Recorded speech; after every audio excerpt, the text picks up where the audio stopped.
Hey! Yo. This is another episode of Beautiful Ugly. I'm your host today, Seven, the God. To my left is... Yo, classic, the classic. And to my right... Devon Anthony, shout out. And the topic today is why do men of color, especially black men in the community, are afraid to go to the doctor? Seems so. You know what I mean? So, if you have any insight on this, if you have any thing you want to say. Well, just to be comical for a little bit. Oh, you remember the song from the Oz? Don't give me no bad news. Bad news. We don't want to hear the doctor coming back, going over the chart and was like, yeah, we're going to have to cut your pinky toe and your big toe. Like, we are afraid to hear the inevitable, even though we might put ourselves in that position. Like, if we drink, and then we go in and he says we gotta do operation and take your liver out, you kind of set yourself up for that. Mm-hmm. So sometimes going to the doctor is the best way to find out what you need to do is to stop fucking up. So basically we prepare for the worst. We're expecting the worst rather when we go into the doctor. So that's why. So that's why we don't go. Yeah. Most of us. All right, Classic. What you think about it? It's saving face. It's kind of like don't want to be seen as weak or seen as hurt, or like sometimes it's like we're taught to put on this armor all the time, and even amongst our family, like, nah, man, yeah, you just gotta be tough. You gotta be tough. You can't see me cry. Boys don't cry. Yeah. You know what I'm saying? I'm supposed to be the face of strength for my wife, for my kids, and for me to admit that I'm hurting sometimes requires a lot. I mean. Okay, so basically that goes back to when we were kids, when we told the boys don't cry, man up. That's what it takes to be a man. Exactly. You know what I mean? And I think that's another reason why men that I've seen they catch things late, like cancer or whatever the case may be, diabetes, because they're afraid to go. They wait till I got a pain in my leg. It's okay. Yeah. Then that pain starts resonating upside the side of their body, and then it's getting worse. They wait till the very, very, very end to go to the doctor, and they're like, well, you got, stage 3 cancer. I don't know what to do now. You know what I'm saying? It's going to be a swing, but I think I'm going to make this one up the park. Okay. Sorry, back with baseball metaphors. Let's go. We have some of the doctors who may give you the results of what they find in the examinations, and then sometimes we're not satisfied. We go for a second opinion. So some of us are like, I'd rather be my own doctor, because the last time I went to the doctor, he told me something that he said my sugar level was high, and it wasn't my sugar, it wasn't my salt. So it was my blood pressure. So sometimes the doctors may misdiagnose you, and then we fall victim to bad trust issues. Okay, so you form a distrust with the medical system, and they don't know how to treat you. Ain't nothing a little Southside can't fix. You know what I mean? You know what I mean? A little black Cedo. You know what I mean? Put some Robitussin in it. Easy. With a Sprite. Ginger ale, maybe. You know what I'm saying? But that goes back into the association with fear, because we just have to crack out the habit. But if a doctor told me, oh yeah, you're gonna have to go ahead and change up your eating habit. Can't have rice no more. I don't know if I can. I'm saying, well, get a second opinion. And so people rather be ignorant to their health issues just so they can keep their lifestyle. Yeah, yes. Okay.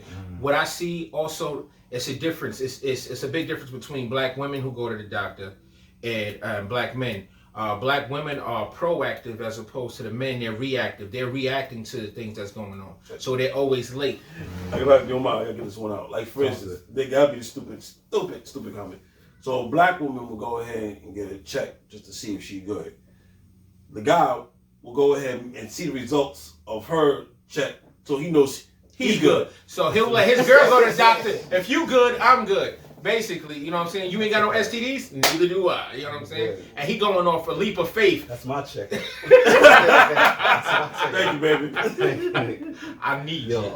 Even deeper, I think you touched on something in terms of like us getting it sometimes when it's too late. That's similar to somebody who's like going through something internally, and they're letting it build up, and letting it build up, and it was something that could have been addressed, something that could have been nipped in the bud. And I do this too as a man too. Something that bothers me, I'm like, Alright, you know what I mean? You keep on, and then, but when it comes out like a big gun. Now it's like, it's all the craziness comes out, and it comes out a lot more stronger than it needs to be. So that's like the buildup of disease, but also like anger and stuff like that. It's mimicking that same thing to where it's like, you gotta just nip it in the bud or take care little by little and chop it off. But when I've been holding it in for so long, and some of us literally have been trauma, pain, all that for years and years and years and years, and by the time we address it, it's like, Yeah. it's just healing, and now we're sick for real. See, so I see what you mean, because like, all right, if you don't address these feelings and they build up and build up, they manifest themselves into mental issues. So you get your anxiety, you get depressed and stuff like that. And we don't talk about that enough in the black community at all. You know what I'm saying? So you like, oh, depression, that's a white people problem. I used to say that. You know what I mean? Until I realized what I was going through was depression. But I was channeling a certain way, and I was dealing with it my own way. I don't want people around me. I'm gonna, cut myself off from everybody, and then when I get right, when I come back, I'm gonna come back with vigor. I might seem like I'm fine, but I'm channeling anger to get past my depression. You understand what I'm saying? And that's never good. And so until you find peace, you can never be healthy, truly be healthy, because all that shit will manifest into a disease. You know what I'm saying? Oh, well, I got cancer. I ain't never smoked. You've been harvesting these feelings and not addressing them. You know what I'm saying? So, like, what also happens is the aspects of us taking advice from someone else, and then we have the elders who would never want to listen to a young doctor saying, "Oh, what you mean? My A1C is off." Who are you? You just graduated, young man. How dare you tell me you know what? Give me my damn paperwork. I'm going to Mount Sinai.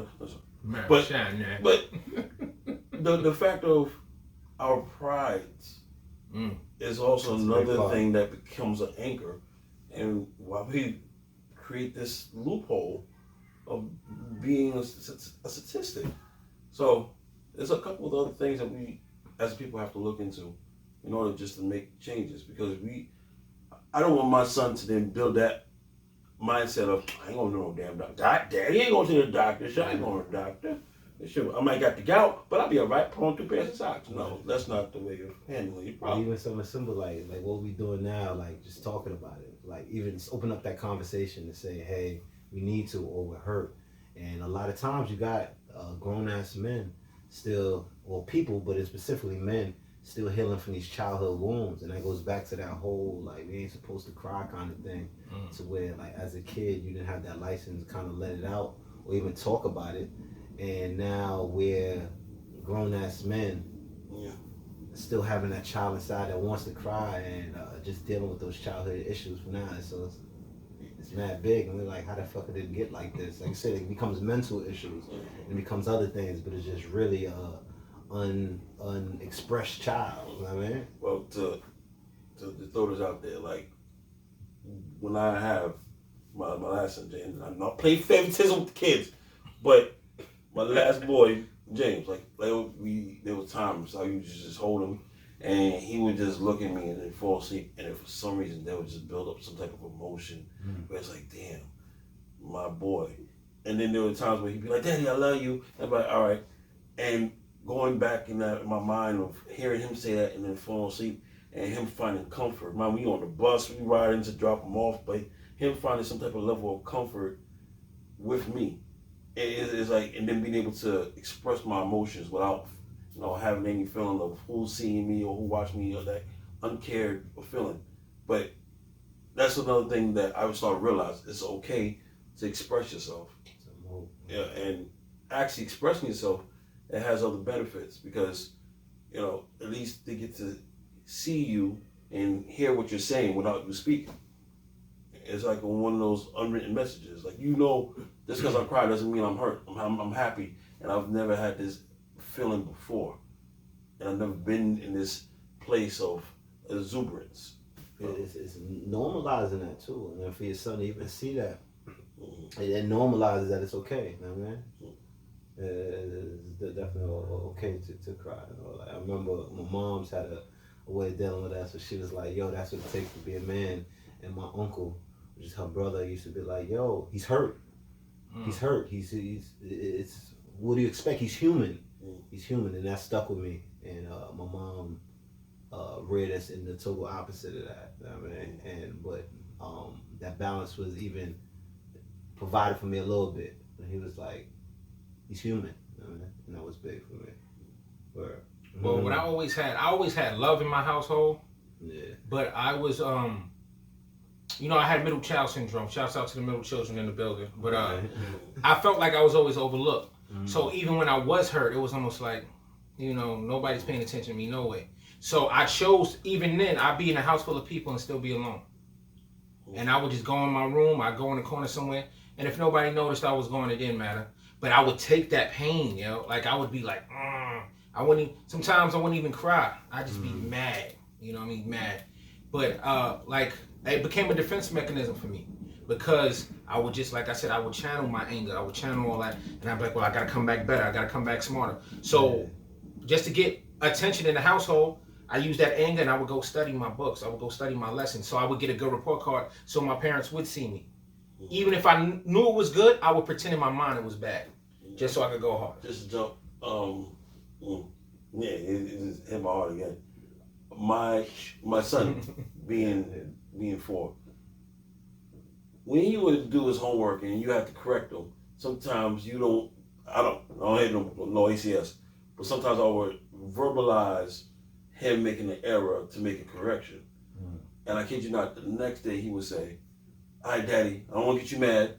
I'm going to do it right. And it's like, what you mean getting mad? She said, I've seen you yesterday. And it's like, I'm not going to get mad. I'm not mad. It's just I have a way of expressing how I want you to do things. He said, well, if I'm not doing it the way you want to do it, or want me to do it, just let me know. And for him just to associate. Go get that. That's the cops. Cut. Yeah, but we back. Yeah.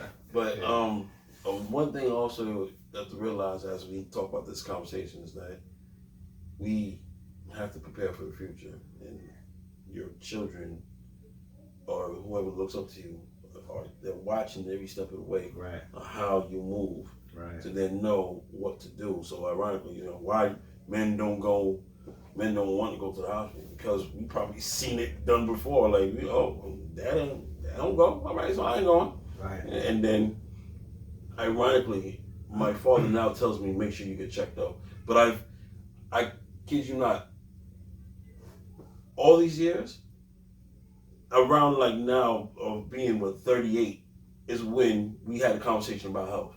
But we talking about me being 38. So we have about almost 4 decades past where I didn't know if he went to the doctor or not. Funny thing you say that.